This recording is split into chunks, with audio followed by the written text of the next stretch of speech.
जय हिंद। आज के विषय में समझेंगे पप्पू यानी राहुल गांधी की ओर से एक बड़ा स्टेटमेंट सामने आया है। दरअसल यहाँ आप देखते हो जब एक ऐसे आर्टिकल जहाँ ना सिर्फ अडानी को बल्कि पीएम मोदी यानी केंद्र सरकार को भी एक तरह से इनके ओर से चोट पहुंचाने की कोशिश जद्दोजहद प्रयास किया गया। इन्होंने बात रखा है कि कोयले के दाम बढ़ने के ऊपर जांच होनी चाहिए। ये मामला पूर्ण रूप से जुड़ा हुआ है अडानी से। आखिर क्या है मामला, इन सभी विषयों के ऊपर चर्चा करेंगे। यकीनन आप ये भी जानते होंगे कि अडानी के ऊपर और पीएम मोदी के ऊपर इनका आरोप आए दिन लगते नजर आता है, लेकिन इस बार कुछ बड़ा तबाही लगा है। यहाँ आप देख रहे हो कि करीब 32,000 करोड़ की बात की जा रही है। इतना ज़्यादा घोटालाबाजी की बात किया जा रहा है, एक तरह से आप समझो कि चोरी की बात की जा रही है। आखिर क्या है अडानी का मामला, यहाँ पे कोयला, बिजली और मोदी, इन चारों चीज़ों के बारे में आइए डिस्कस करते हैं कि इन दिनों आखिर कांग्रेस के दिग्गज नेता माने जाने वाले पप्पू यानी राहुल गांधी का क्या कहना है। यहाँ आप देखते हो तस्वीरों के माध्यम से, ये शायद आपको लगता हो कि हाँ भाई एक बिजनेसमैन है, वो किसी नेता से मिल रहा है। यकीनन आपके सामने भी अगर पीएम मोदी जाएंगे तो यकीनन आप मिलना चाहोगे, क्योंकि आप प्रधानमंत्री से मिलना चाहते हो, ना कि मोदी से। ये एक सभी का अपना होता है, एक नागरिक होने की वजह से हर कोई मिलना चाहेगा।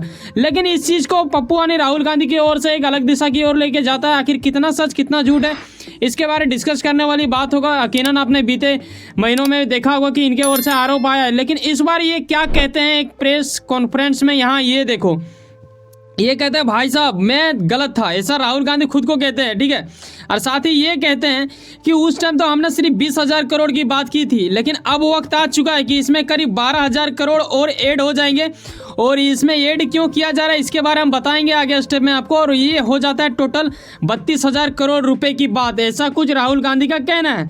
आखिर क्या ये कहना चाह रहे हैं, ये एक गजब की स्थिति हो जाता है। इन दिनों काफ़ी ज़्यादा हलचल मच चुका है और आपको पता होना चाहिए कि चुनावी साल आ चुका है काफ़ी नज़दीक, और ऐसे व्यवस्था में हर वो नेता जो चुनाव में अपना एक अलग छाप लोगों तक अपनी पहचान छोड़ना चाहता है या फिर लोगों को आकर्षित करना चाहता है, वो चाहता है कि कुछ ऐसा मुद्दा मिले जो एक लंबा टाइम तक चले और इसके ऊपर ज़्यादा लोग ये हो, ठीक है। तो यहाँ आप देखते हैं कि फाइनेंशियल टाइम्स जो कि यूके का एक बड़ा न्यूज़ एजेंसी माना जाता है, इनके ओर से अडानी का रहस्यमय, एक तरह से आप बोलो कि कोयला के अंदर इनका जो कारोबार है उसके अंदर का जो रहस्यमय चीज़ों को इन्होंने बाहर निकाला और कैसे इनका दोगुना रेट हो जाता है, इतना मतलब चुपचाप तरीका से ये बढ़ जाता है। इसी के बारे जिक्र करते हुए इन्होंने भी उसी का हवाला देते हुए यहाँ पे देखो इन्होंने पेपर भी लगाया है जो कि एफटी का ही है, ठीक है, फाइनेंशियल टाइम्स का। और ऐसे विषय में ये इनको कहते हुए और साथ ही ये कहते हैं कि सिर्फ ये हम ही नहीं कह रहे हैं, आजकल कुछ बहुत सारे आर्टिकल भी ऐसा कुछ लिख रहे हैं। तो ये एक अच्छी बात हो जाता है कांग्रेस के लिए। और कांग्रेस नेता आपको पता है कि राहुल गांधी की ओर से ऐसा कुछ कहा गया जो कि आप यहाँ पे आर्टिकल में देख रहे हो। इन्होंने ये कहा कि भाई साहब देखो, राहुल गांधी का कहना है कि अडानी ग्रुप जो है ना, वो उनके ऊपर आरोप लगाते हुए करीबन 12,000 करोड़ की बात की जा रही है। इंडिया के आम नागरिकों से आनी, वहाँ जो जनता रह रहे हैं, हम और आप जो रह रहे हैं, हम लोगों से वो खींचा जा रहा है, हमारे जेबों से, ऐसा कुछ इनका कहना है। अब कितना सच हो सकता है, क्या वाकई में ऐसा हो सकता है क्या? देखो कोयला का जिक्र क्यों किया गया, ये आपके मन में सवाल जरूर आ रहा होगा। आपको पता होना चाहिए कि बिजली बनाने के लिए अभी भी इंडिया में कोयला यूज किया जाता है, पूर्ण रूप से ये नहीं किया जाता। वैसे तो इंडिया का टारगेट है कि 2070 तक हम नेट जीरो की बात कर रहे हैं, लेकिन अभी तक वहाँ हम लोग पहुँचे नहीं हैं। और लिथियम भी मिल चुका है, जैसे कि राजस्थान हो गया, कश्मीर हो गया, तब इन चीज़ों के ऊपर काम चल रहा है। बीते दिनों में मैंने एक वीडियो बना के भी आपको बताया था कि कैसे लिथियम को नीलामी करने के लिए भी सरकार नियम में थोड़ा सा बदलाव की है, जो कि 1957 अधिनियम का कितना था, अनुसूची 2 में बदलाव किया गया है ताकि वो आसानी से किया जाए, दूसरे प्राइवेट लोगों को दिया जाए। ऐसे में वो चीज़ आएगा तब जाके कोयला का थोड़ा सा कम होगा और बिजली का हम लोग दूसरे चीज़ों के ऊपर भी थोड़ा सा निर्भर हो जाएंगे। लेकिन अभी हो क्या रहा है कि कई ऐसे जगहों पे इन्हीं का हाथ है। और ऐसे विषय में आरोप इनके ऊपर ये है कि इन्होंने कोयला मंगाया किसी दूसरे देश से, किस देश से मंगाई ये भी बताएंगे। और कैसे इन्होंने घोटालाबाजी किया है, किन चीज़ों के ऊपर इनके ऊपर आरोप लगता आ रहा है, ये जानने वाली बात होगा। ये दरअसल मंगाते हैं इंडोनेशिया से, ठीक है। अब इंडोनेशिया से ये खरीदते हैं कुछ अलग रेट में है, यहाँ पे भारत आते आते इसका दाम या तो बढ़ जाता है, डबल हो जाता है, या फिर कुछ अलग ही नेक्स्ट लेवल की बातें हो जाती है उसमें, और फिर रेट एकदम बढ़ना निश्चित हो जाता है, ऐसा माना जा रहा है। वहीं साथ में राहुल जी का ये भी कहना है कि इसे पीएम मोदी की ओर से कहीं ना कहीं बचाव दिया जाता है, पीएम मोदी इसके ऊपर जांच नहीं बैठाते हैं। कई बार उन्होंने इस बात को रखा है, राहुल गांधी ने, ऐसा वो कह रहे थे अपने प्रेस कॉन्फ्रेंस में। तो ये एक गजब की एक आरोप हो जाता है यहाँ पे बीजेपी सरकार सरकार को भी लपेटने की कोशिश किया जा रहा है। यकीनन पता होना चाहिए आपको कि 2024 काफ़ी ज़्यादा निकट और चुनाव के नज़दीकी साल में हर नेता एक दूसरे नेता को लपेटने की बेहद जद्दोजहद प्रयास करता नजर आता है। यहाँ आप कई प्रकार के आर्टिकल देखते हो जहाँ अलग अलग चीज़ों की बात की जा रही है, ठीक है। कहीं अडानी इंडोनेशिया की बात की जा रही है, तो कहीं यहाँ पे गवर्नमेंट की बात की जा रही है, तो कहीं ये भी बात किया जा रहा है कि अगर मेरी सरकार आती है, यानी इंडिया गठबंधन की सरकार आती है, तो पप्पू यानी राहुल गांधी ये भी कहते हैं कि भाई साहब हम जांच बैठवा देंगे उसके ऊपर। ऐसा कुछ भी ये आश्वासन देता नजर आए हैं अपने प्रेस कॉन्फ्रेंस में। ऐसे में ये भी जानने वाली बात होगा कि जब हमने इसके बारे थोड़ा जद्दोजहद प्रयास करते हुए रिसर्च किया तो हमें पता चला कुछ ऐसा रिपोर्ट हत्थे लगा, जो कि यहाँ आप देखते हो कि एफटी की ओर से ही डाला गया था कि 2019 से 21 तक का ये आंकड़ा देती है, ठीक है। और रिपोर्ट इन्होंने पेश किया है, उसमें क्या हुआ है ये देखो। ये देखते ही शायद बहुत ज़्यादा हद तक आपको लगेगा कि राहुल गांधी सही बोल रहे हैं, लेकिन कितना सही है कितना गलत ये जब तक ऑफिशियल रूप से नहीं आ जाता है हमारे सरकार की ओर से, तब तक इस चीज़ के ऊपर मैं नहीं कुछ बोलना चाहूँगा। लेकिन यहाँ जो तक मिल चुका है इतना तक मैं आपको बता देना चाहूँगा। यहाँ आप देखते हो कि फाइनेंशियल टाइम्स की ओर से यहाँ पे एक रिपोर्ट पेश की गई है जिसमें 2019 से 2021 की बात की गई है। यहाँ पे 30 शिपमेंट इंडोनेशिया से जब मंगाया गया था, यानी वहाँ से जब आयात किया जाता है, ठीक है, तो उस टाइम वहाँ के देश यानी इंडोनेशिया जब इस चीज़ को निर्यात कर रहा था कोयला को, उस टाइम कितना था 139 मिलियन डॉलर। अगर इसको हम यहाँ पे देखें इंडिया के करेंसी के मामले में तो करीब हो जाता है 1157 करोड़।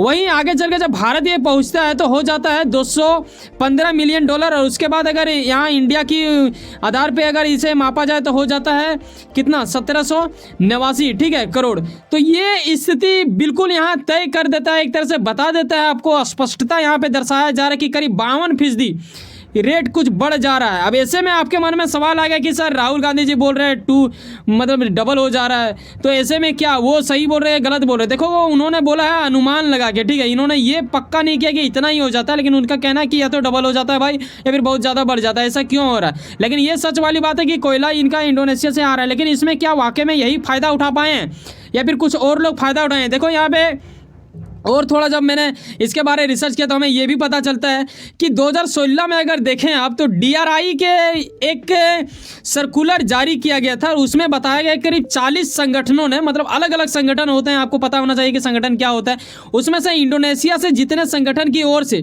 कोयला मंगाया गया था या फिर लिया गया था वहाँ जाके, उसमें से 40 संगठन ऐसे थे जिन्होंने वहाँ पर लिया कुछ अलग रेट में, जैसे 5 रुपये लिया तो अपना वाउचर में बना लिया या फिर अपने जो बिल में बना लिया, उन्होंने लिखवा लिया कि चल भाई 9 रुपये कर दे या फिर 7 रुपये कर दे, और ऐसे करके वो इंडिया आते आते और हो गया 10 रुपये।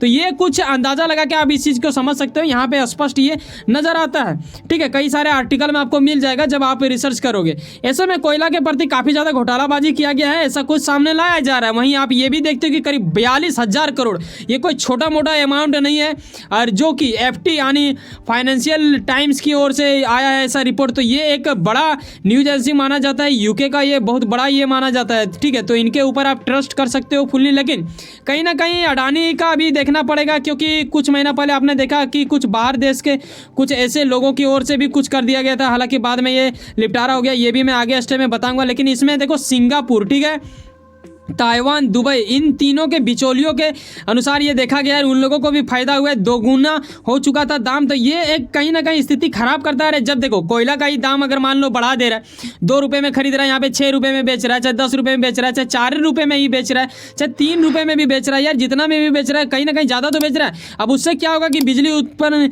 मतलब बिजली बनाई जाती है, फिर बिजली उत्पन्न होगी, फिर उसे बेचने की प्रोसेस की जाएगी, और उससे क्या होगा कि बिजली बिल हर यूनिट पे रेट बढ़ेगा। ऐसे में इंडिया की जनता को ही ये झेलना पड़ेगा, कहीं ना कहीं हम और आपको ही चुकाना पड़ेगा, ऐसा राहुल गांधी जी का कहना है। और यहाँ आप ये भी देख लेते हो कि अडानी जी के ऊपर जो आरोप लगा है ना, अडानी जी का टीम का कहना है कि भाई साहब ये बिल्कुल गलत है, ठीक है, हमारा नाम प्रतिष्ठा खराब करने की स्थिति उत्पन्न की जाने की जद्दोजहद प्रयास है। और साथ में यहाँ पे देखते हो कि हिंडनबर्ग, जो कि काफ़ी महीना नहीं हुआ है, अभी कुछ ही हाल में हुआ है यार, इनके ओर से भी इनका नाम खराब करने की स्थिति उत्पन्न की गई थी, हालांकि बाद में इनका फिर से वो क्लियर हुआ। उन दिनों काफ़ी ज़्यादा शेयर मार्केट में हलचल मच चुका था, इस बार फिर से ना हो जाए ये चीज़ का कहीं ना कहीं अडानी ग्रुप को डर लग रहा होगा। लेकिन पप्पू यानी राहुल गांधी का ये भी है आरोप कि देखो मोदी जी उन्हें बचाते हैं, अब ऐसा इनका कहना है, ये कब से ऐसा कह रहे हैं। लेकिन साथ में इन्होंने ये भी अच्छा खासा मतलब मौका का फायदा देखते हुए चौका मारने की कोशिश किया, वो ये, हालांकि ये छक्का भी मार देंगे तो कोई सोच वाली बात नहीं होगा, लेकिन इससे शायद 8 रन चाहिए होगा, क्योंकि इनका ये भी कहना है कि भाई साहब ये जो कर रहे हैं ना, हम सब्सिडी भी देते हैं। अभी जैसे कर्नाटक में जीता वहाँ पे बिजली सब्सिडी का इन्होंने बात किया। साथ में यहाँ पे इस आर्टिकल के माध्यम से देखते हो कि अगर इनकी सरकार आएगी तो ये कुछ उनके ऊपर जांच करवाएगी, क्योंकि इनका मांग है कि मैंने कई बार कोशिश किया है,